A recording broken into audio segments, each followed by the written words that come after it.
Hi, I'm Brandon, and I'm back to do another brand new commentary, this one on Kenneth Forton. I forgot about this guy, so I'm sure I've seen him before at some point, but I've completely forgotten about him, so I'm going into this one completely blind. So let's get into it. This was the fifth investigation we had done, but the first one in the South. We were in the city of Fort Myers, in a beautiful neighborhood, big house, so it would seem kind of an unlikely place for this sort of activity on one level, but when talking... Why would it seem unlikely? You could say that perhaps the people in that neighborhood wouldn't do this kind of thing. I mean, maybe that's a way to look at it. But if you're trying to get people to drive there, if people are driving from 6 hours away in some cases, like, it doesn't matter. It's not like if you're a predator, you have to stick within like 2 miles of your house. Like you could literally travel anywhere, including other countries. So basically, wherever you are, your children are could be possible victims of a predator traveling from anywhere. To the chief of police there, he had realized from hearing from parents and teachers that there was an issue in his town. We hire perverted justice as consultants for their expertise being decoys in the chat rooms. They really know what they're doing, and they have this down to a system. Tell you got me? I'm always blown away by the hidden cameras. I mean, this stuff is really James Bond type. It's really James Bond type stuff, is it?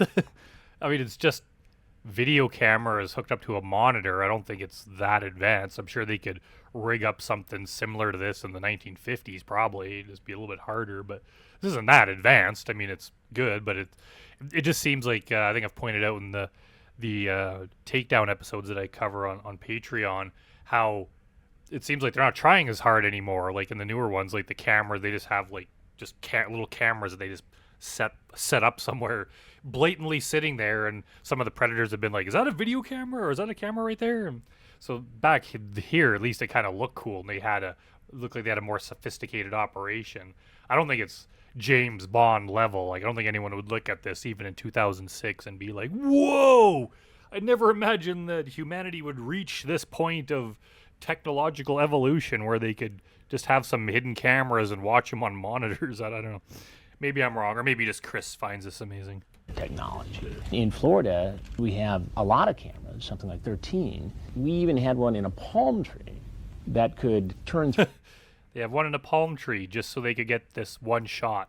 They could have probably gotten away with 3 cameras.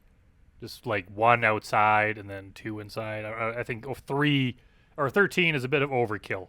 Kind of like having a guy in a ghillie suit. Was that the Sting? Can't remember. 360 degrees, and could zoom into the license plate on a car at the other end of the street. He's coming around back. He is on the steps, opening the door. Oh, he's just going to come right on. The famous steps that Michael Willis fell down. Watch it, Emily. He's in. Kenneth Forton, 30, a.k.a. Kenneth Forton. Heading towards the kitchen. He's in the kitchen. Call out. Hey, I'm in here. Keep going. He's coming fast. Call again. Call again. I wonder if Emily or like the decoys get kind of pissed off at Frag for constantly talking in their ear. It's like, dude, shut the hell up. Like, I could just stand here and see the guy come in. Like, you're far enough away from him. Like, even the decoys, they could see the guy. And later ones, they even have conversations with him. If she just stands by the door and waits till he walks in and says, I'll be right back, it's not like he could, run across the room like the Flash and attack her before anyone can get in the way. It's like, I think Frag just likes to boss people around. Hey, I'm about to put on my bra and panties. Come on in. Good job. Hold on. He's coming around. Good job. On the desk, heading towards Chris. This was the second time that we'd worked with Emily as our on-site decoy. Naturally, in the previous investigation, which was her first, she was a little nervous. With that under her belt in Ohio, she was much more confident in Florida. How you doing? All right. Could you have a seat over in that chair, please? Good, please sit down. Put your hands up top so I can see them. What are you doing here? Just coming to meet somebody. Who are you coming to meet? Just a girl. A girl named... He has to look up and to the left. He's got to search the data banks of his mind to figure out what this girl's name could possibly be. Either because he just has so many women and girls on his hook that he's reeling in at any given time that it's hard to tell them apart, or he cares so little about her as a human being that her name is something that he didn't even pay attention to. Either way, he's a dirtball. Like, seriously, how, like, obviously don't prey on minors to begin with, don't prey on anyone, but to have the decency, if you're coming to meet a person, whether it's for sex or not, just know the name of the person you're going to meet. Like, how hard is that?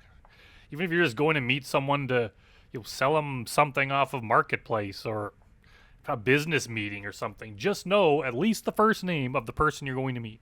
I'm not even sure what her name is.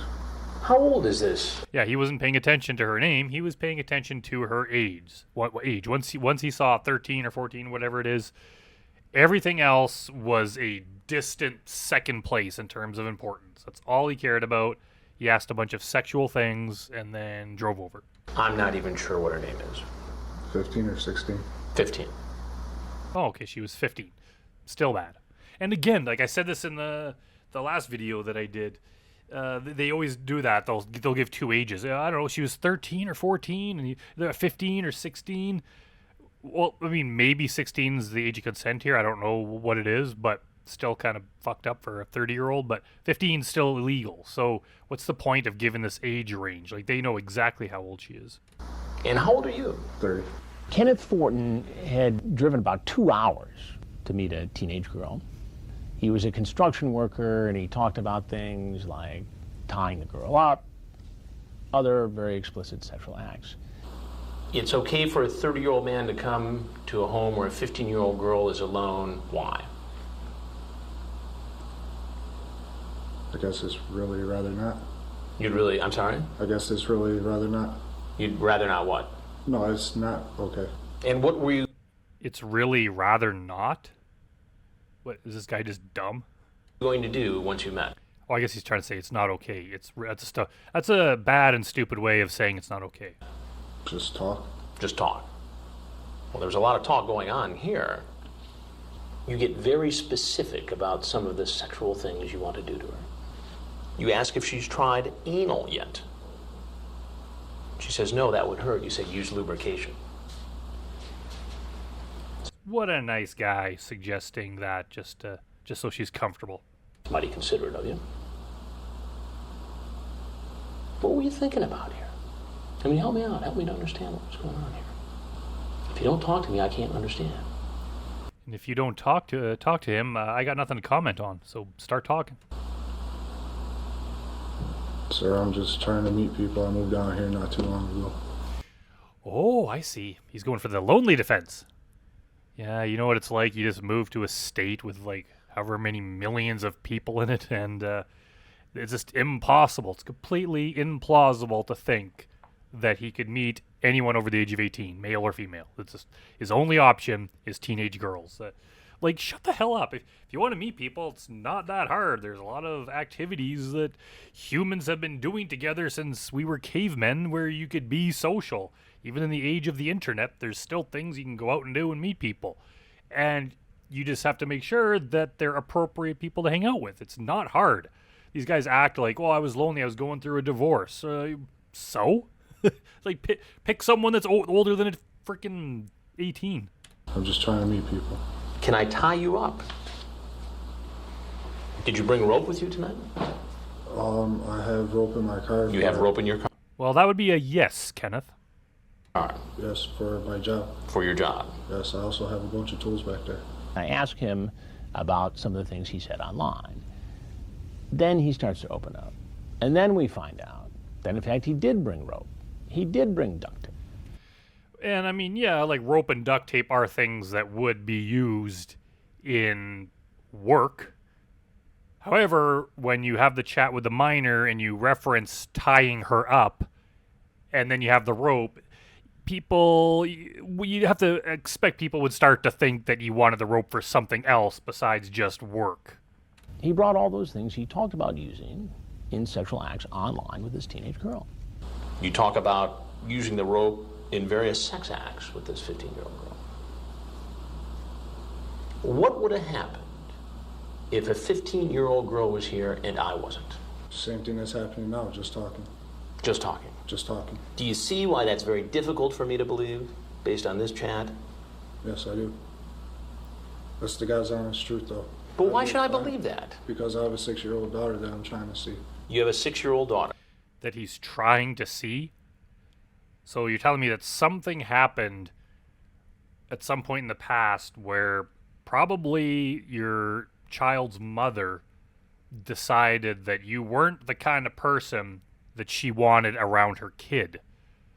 So I'm really speculating here, but it sounds like she won't let him near the kid, and he's trying to perhaps use legal methods to have the right to see his kid.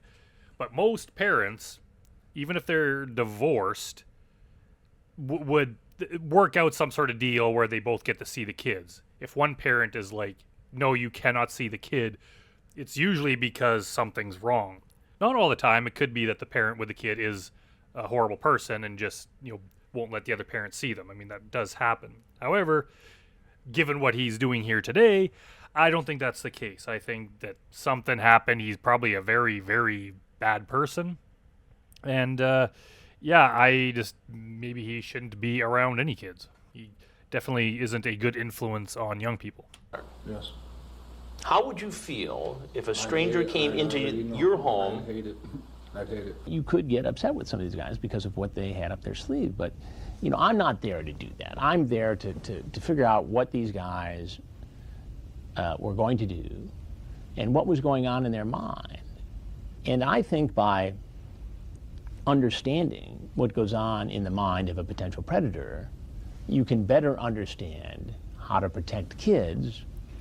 I don't think you can ever understand it, though. I mean, these stings have been going on for like 20 years now, and I don't think we're any further along in understanding what's wrong. It's like the same stings are happening. The guys give the same excuses. It's just now there's a whole new breed of predator. All the people that were like 0 to 20 when these came out, like now they're the predators, and the younger predators are now the middle-aged predators, and the middle-aged predators are now the elderly predators, and they use the same excuses, the same things, and it's probably going to be the same way 100 years from now. I don't think that there's any benefit to trying to understand what they do, because like they're going to do it anyway.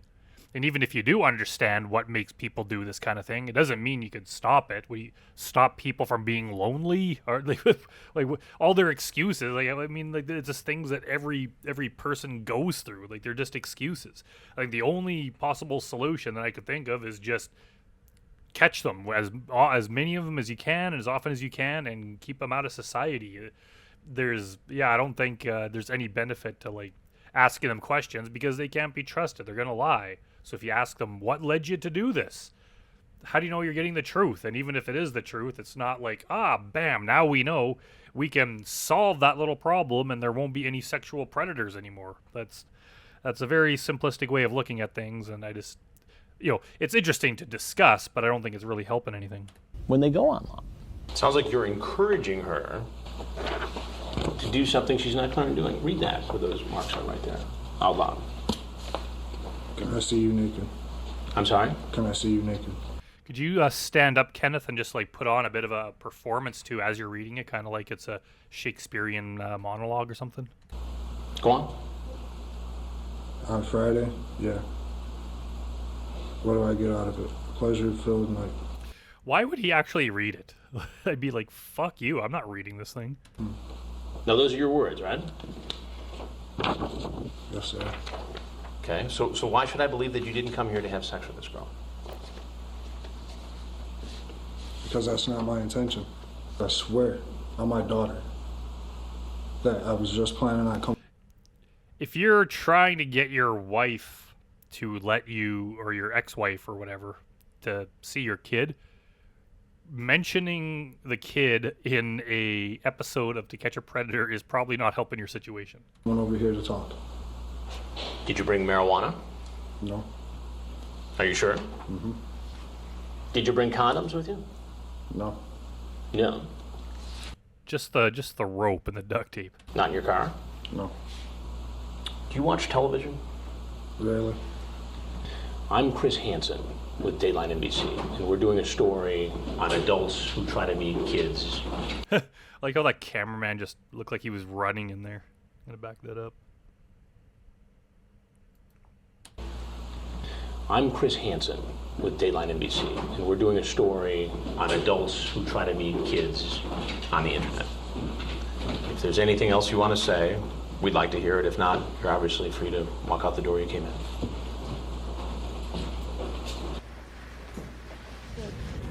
Get down! On the ground!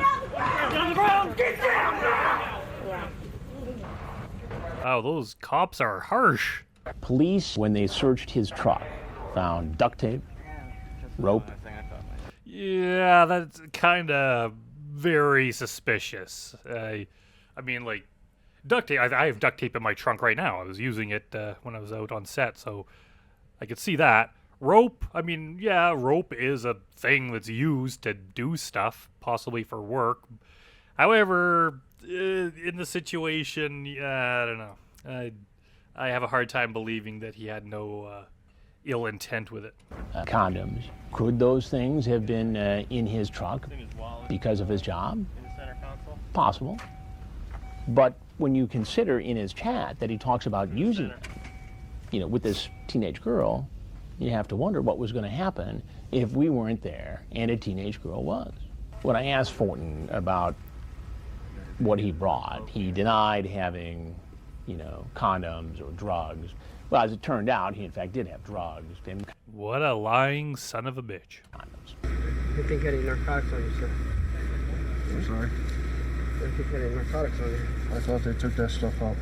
In Florida, we were able to, videotape each element in the process, from when the guy showed up at our house to the arrest.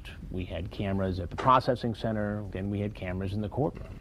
Kenneth Forton, you're charged with attempted lewd and lascivious battery on a victim 12 years of age up to 15 years of age and obscene communication by use of a computer service to seduce or solicit a child. Does he qualify for the code offender? Yes, Your Honor. There's probable cause on all charges. There's a $40,000 bond. All right, that's it for Kenneth Forton. Yeah, what a dirtball. I think I've seen this guy here we're looking at. Maybe I'll do him next. I don't remember his segment, but he looks interesting. So thanks for watching, everyone. I appreciate everyone watching. Remember to subscribe, especially in these early days now that I'm restarting my channel. It helps me out a lot. It helps the channel if you just subscribe. And I really appreciate you watching. So I'll see everyone next time.